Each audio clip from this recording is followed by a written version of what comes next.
Welcome, everyone. The unexpected has happened. We finally have our Kill Team 2024 1.1 balanced data slate, and here I am bringing you the analysis to the team changes, the faction changes for Hunter Clade. As you may be aware, Kill Team 2024, Kill Team 3rd Edition has been live since October, and well, it's no secret that some teams have been dominated the metagame. It's also no secret that Hunter Clade was ultimately, despite my most optimistic efforts and assumptions, that we were very far away from that top of the meta. Yeah, we were lower B, tier C, to be honest. And yeah, and now this is a moment to kind of like make a small analysis on what's changing and why is it that our beloved team is not working. I will also add some reflections coming from the WCW experience, the World Championship of Warhammer that I was able to attend last year with the team. I kind of like procrastinated making that video a lot. Kind of like wanted to see how the meta changed, and well, now it's finally changing almost now in February 2025. So let's have a look. This was my initial appreciation of Hunter Clade. It's now it is a 10 operative team that has a good, very good shooting profile in with its rangers. And while it had this mixed arms approach in past editions, currently with the way that doctrinas were working, the debuff to melee was a bit very harsh. So you needed to try to find a delicate balance between your melee or your shooting. But ultimately, after many games of experimentation of testing, yeah, our melee was hurt. I think too much with the depreciation, and yeah, I think we are a really good shooting team. We kind of like have a decent, uh, you know, dice manipulation across the board that's less restrictive than other teams, but ultimately this wasn't enough to overcome the limitations that we had as a team. We had also explosiveness in the sense of that we had a GA2 with multi-kill potential due to rust stalkers, our a single blast weapon also on top of the frags, of the frag grenades. But yeah, what I think was the most important and interesting change in this edition was that now I think all profiles, all data card profiles had, their situations in which they were actually welcome, and that's always cool. Nevertheless, yeah, what I ultimately believe after a lot of testing is the following: that yeah, we were kind of like side nerfed in a way, and we had to play an uphill battle against most of the top factions. First, of course, that is well known. That's not here in this in this slide. Is that the top factions had ways to fight through piercing one. Warp Coven and Legionary had anti-piercing one permanently, basically, and yeah, that kind of like hindered our most useful tool, our ability to potentially field kind of like 10 piercing one weapons. And yeah, well, now that's happily gone. So we do have a more little shot into those teams and into elites, which I think overall will, along with other changes, will help our matchups a lot. I do believe. But ultimately, the nerfs that we have that limited us are the following. First, Doctrina's depreciations hurt way too much. So basically, you're kind of like using either Conqueror or Protector Doctrine, which is the ceaseless on shooting and ceaseless on melee.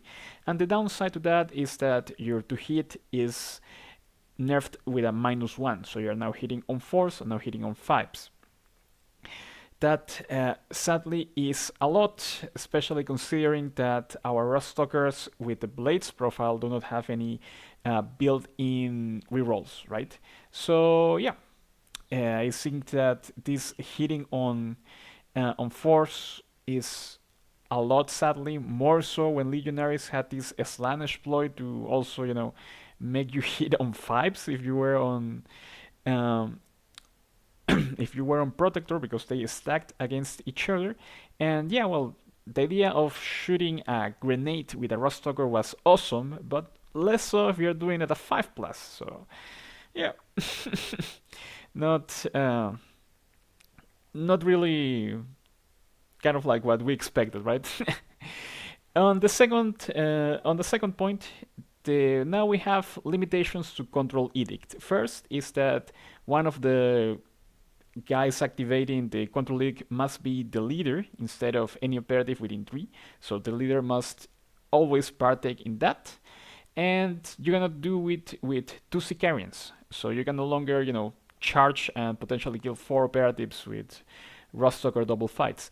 So yeah, that's not great. Also, this kind of like makes it so that most of the time it's your leader that's going through the front lines. So you'll most likely be using this 1 or maximum 2 times at the same time. And finally, I do think that one thing that really hurt us is that our strategic ploys are limited to model types. So it ultimately makes them situational. I think the only one you'll be taking 100% of the time is accelerant agents to, have an extra APL in practice. But for example, right, you have 4 ploys. One ploy is specific to vanguards. And if you do not have any vanguard, then you are down a ploy. And you're playing with potential 3 options against an opponent that has a potential 4 into your strategic phase and so on, right? Likewise, you can, and well, it also hurts that the ranger one is the most situational of them all. So yeah, we'll go into that in a bit when we get to our wish list. But yeah, I think this is the changes that ultimately damaged us way more than in my initial.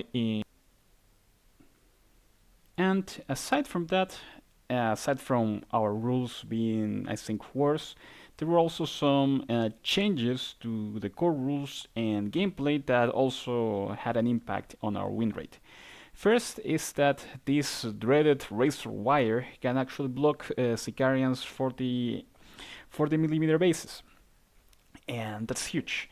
You can, despite the 2-inch rules, there are positions in which you can effectively block a corner room, rooms within, right or left in Into the Dark with razor wire preventing, a Rostocker from charging through, all while a Marine, a Legionary, can still, push through and hit you in the face. So, yeah, that's a huge nerf and something that I think, yeah, all players can use without much science to hinder us on Into the Dark. And yeah, as I mentioned before, the anti-piercing limited one of our core strengths. And what I also believe is nerfing us is that there is this stack up called Contain, which really hurt us. I mean, we don't really have an easy way to fight through Contain. And I think out of the there was kind of like 9 or 10 WCW matches. I think against every time my opponent could take Contain, except once I think, they took Contain and they took Tack Up as their primary. And yeah, it's very difficult for us to push through. Most likely because we have a limited number of Sicarians, and the one that you'll be using to break Contain will be your Rostockers going forward, but they'll be most likely dead by turn 2 or even turn 3 or 2. You may be out of Sicarians, and you don't really want your Rangers moving because you need to mind the targeting protocol rule. And yeah, you want your Rangers on your backline shooting and not going forward and to try to deny Contain. So yeah, it's hard to play against it, and especially on some Volcus maps, there's not really a safe spot to park your units. unless you're using your infiltrator princeps with super conceal. But even then, it's hard. It's very hard, especially versus hordes that can play this game, and they out activate you, and yeah, they basically lie in wait. In trying to break this tag up is hard. So with that in mind, let's also review quickly what I learned playing this team in the WCW. As a disclaimer, I do think that I've been playing Kill Team 3 still with a lot of the Kill Team 2 mentality, trying to go for more explosive turning point 2s, whilst I think the key is more patience and try to wait out your explosiveness for turning point 3. But yeah, ultimately, my takeaways from the tournament are the following. Ranger Alpha is better than expected. To be honest, it was kind of like the Ranger the Alpha that I thought I will be leaving at home the most, but it played actually surprisingly well. The mix of severe and punishing is strong when you use the blast weapon. And yeah, it actually allowed me to do a turning point 1 alpha strike in Volkus when I, reposition, scouting reposition, the scouting dash, and then a 3 APL move forward towards their stronghold, pick through it, find someone, and blast them. Yeah, was better than I actually thought it would be. Second is that Plant Beacon may be our very best attack up. I do advocate for confirm kill, champion, or beacon, and yeah, ultimately, my initial impression of Kill Team 3 was that champion and even confirm kill will be better options most of the time because Plant Beacon is taxing to our APL.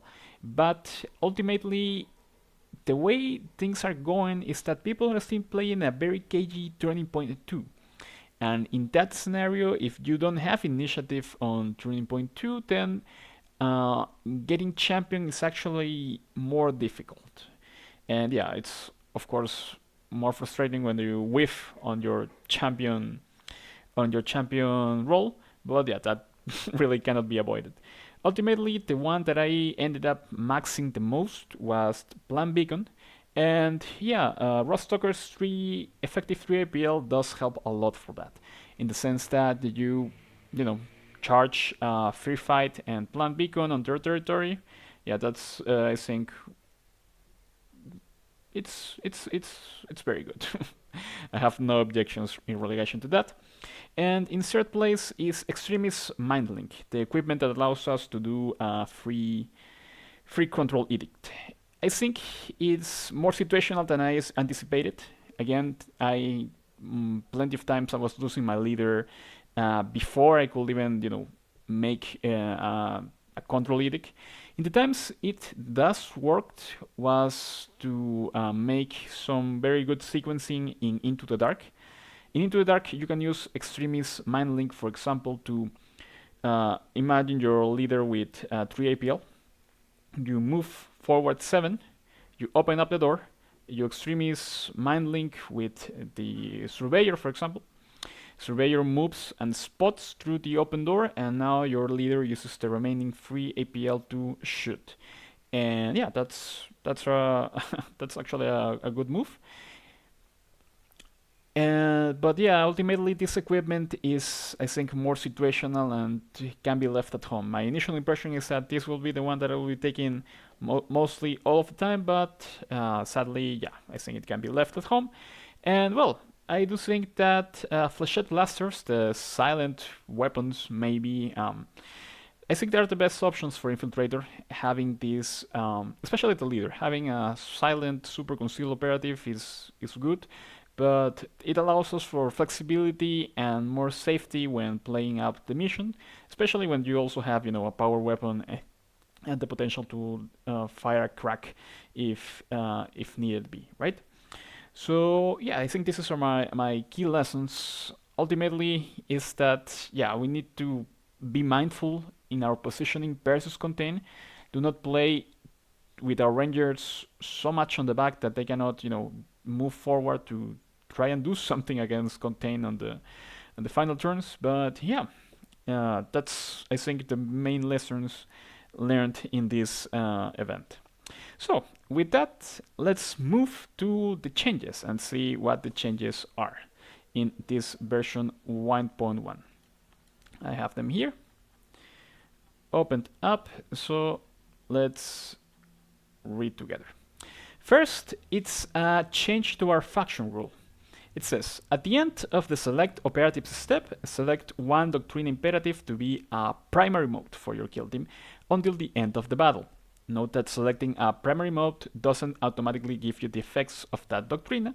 You must still select it as a strategic gambit as below. And once per battle, when you select the doctrine imperative that's your kill team's primary mode, you can ignore its depreciation rule. So this is a once per battle ignore depreciation, while in kill team 2 it was, the first time you use this, you don't have any depreciation. So it's a clear improvement, of course, but yeah, it's nowhere as good as it was in Kill Team 2, sadly. But this will be key, I think, to, if there is something that will increase our win rate, it's definitely this. And this does allow to, I think most of the time we'll be using Protector as our main doctrine imperative, and allow us to fight without, hindrance. So good to take this into consideration. Second is that bulwark imperative optimization is no longer ceaseless on rerolls to shooting attacks, but instead normal damage of 3 or more inflicts 1 less damage on friendly Hunter Clade operatives. I think this is really sweet. This is something really that we needed to improve our survivability, but nevertheless, that it's only on normal damage and not on all sorts of damage is also, very... I guessing since this could potentially be active every single turn, I think this is okay. But yeah, it's good. I think it's actually better than the ceaseless on shooting. But yeah, we'll see if this actually changes the equation a lot for us.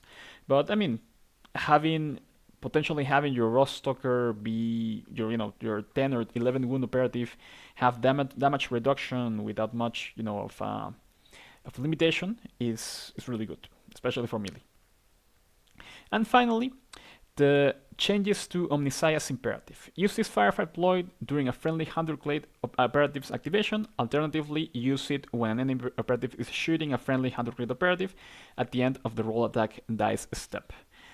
You can use this ploy during the shoot action. This operative save stat is changed immediately, and this takes precedence over core rules. I have to make a disclaimer. I first believed that this ploy worked just like it works right now. I think may have made a mistake on about this on a match, but let me clarify what does this mean. This is mostly in relation with Bulwark. When we read Bulwark, the fact let's go upwards. So yeah, improve save operative stat by 1, and you can roll a dice. So this means if we are being shot, you can and you have Bulwark active, you can use Bulwark to potentially roll 4 dice and improve your save up to 3+. So this is great, and more so if you do this with your anti-piercing equipment, then yeah, you can potentially save 4 dice as a 3+, which isn't that hard to do, to be honest. And yeah, now you can use it when you're being shot without restriction. In previous 1.0, this could only be done when you were shot during a guard action. So you had to have a Bulwark active, and you had to be shot during your own activation, so only against potential guard action. This way is, I think, way more intuitive. I think this way was, this is how it should have been from the start, and it's potential lifesaver now that Bulwark has been improved with damage reduction. I think this will see there will be a lot of use cases for this. So, in overall, I think changes are most welcome. I will definitely be trying out the theme, but sadly, I don't think this is good enough to push Hunter Clade upwards from the bottom of the tier list. Mainly because most of the key problems that I detailed before, the fact that our ploys are model specific, control edict limiting us, is too harsh, and this once per battle you won't have depreciation for one turning point is great for our mixed arms approach, but ultimately I think we are better leaning more towards our shooting and using using the control override to have these explosive charges with Rostalkers powered by Omniscience Imperative. And yeah, our fraction rule is good in the sense that it gives us ceaseless, which is good dice manipulation, but sadly, in my experience, this most of the time translates to a single reroll, right? Imagine you roll 1, 2, 3, 4. You can only roll one of those dice, so your ceaseless is effectively, a balanced reroll of a single dice. And a lot of factions get that almost for free with ploys or with other faction rules. I don't know. I'm thinking about Mandrakes who get that for being within 1 of heavy, which is almost possible to do. Angels of Death get a single reroll for being within a certain distance. Nemesis Claw gets it against wounded operatives, and they wound on charge. So, most of the time we're getting a single reroll against and paying a high price, damaging our other stats for that single reroll, while most of the other factions get that for free. And sadly, all our dice manipulation, aside from very specific cases, is tied up to our Doctrinas. So that's that I think really hinders us. I will be trying out the theme more. I'm always excited to play our robots. I want to see what's the best uses for this new change, and see how much Bulwark will be coming into play. But yeah, I sadly do not have high hopes. Needless to say, we now have more play against what was the top factions in the previous meta, and we'll see how the meta shifts. And maybe one combination, maybe Vanguards now have more play with, because currently this Bulwark actually I think should be stocking with the Vanguard ploy of also damage reduction. But where it is should be, is it? No, it's not what. So yeah, Bulwark should be kind of like adding up to the debilitating irradiation, in the sense that this subtract 1 from their normal damage stat of the weapon, and this actually this change, it makes it so that they inflict 1 less damage. So potentially, if we are being hit by a weapon that, I don't know, we can potentially reduce 2 of normal damage in case big weapon is hitting us. So that's always good. And well, to finish up the video, I'm here sharing what I do.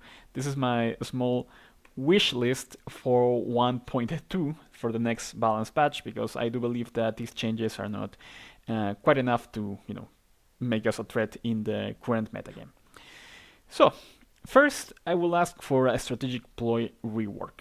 Having all our ploys be assigned to specific models, not great, especially when there are many cases in which you will not be bringing set models, right? Some approach that could work is work in the same way that legionaries work. Like, legionaries have one ploy that's universal for their guys, but if they have the appropriate mark, they get an extra buff. something like that could work. I don't know, like maybe accelerated agents makes gives us a single reroll within if we are in melee, and but has an added benefit of double fight versus for Rostalkers, for example. And I think that will actually work to make them more dynamic. Also, infiltrators do need a passive. They don't have a passive, and they're basically, I think, one of the few data cards that do not have any, passive ability. Aside from that, I do think that we could benefit from something like the first time you activate Omniscience Imperative in the battle, you do not take damage, because currently, the potential for damage from that ploy hurts us a lot.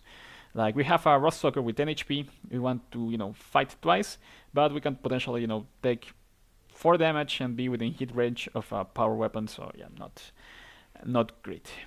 Also, I will give infiltrators Carbine Relentless if they're under Protector Doctrine, which is something that was happening across other teams. That if you get ceaseless to a weapon that already has ceaseless, it gets improved to relentless, so that will be very good.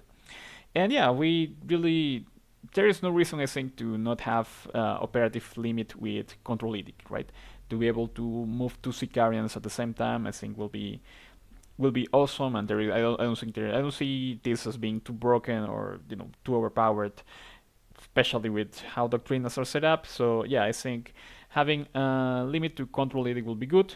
But most of the time, I think what we really need is a rework of our ploys.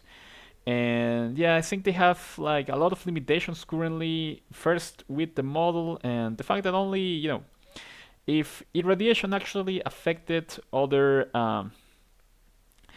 operatives instead of the gang vanguards, it will be useful to protect your more important gunners, your more important Sicarians, for example. Scouting protocol also should change to more than 6 or conceal, because to be fair, you usually move your guys to position turn 1. On turn 2 you want them to shoot, so for turn point 3 you won't be able to use this ploy because you'll most likely have your guys on engage. And yeah, this actually sounded really good on practice, especially more on Into the Dark, but with the maps being set as they are, this deploy for Rangers is really not great.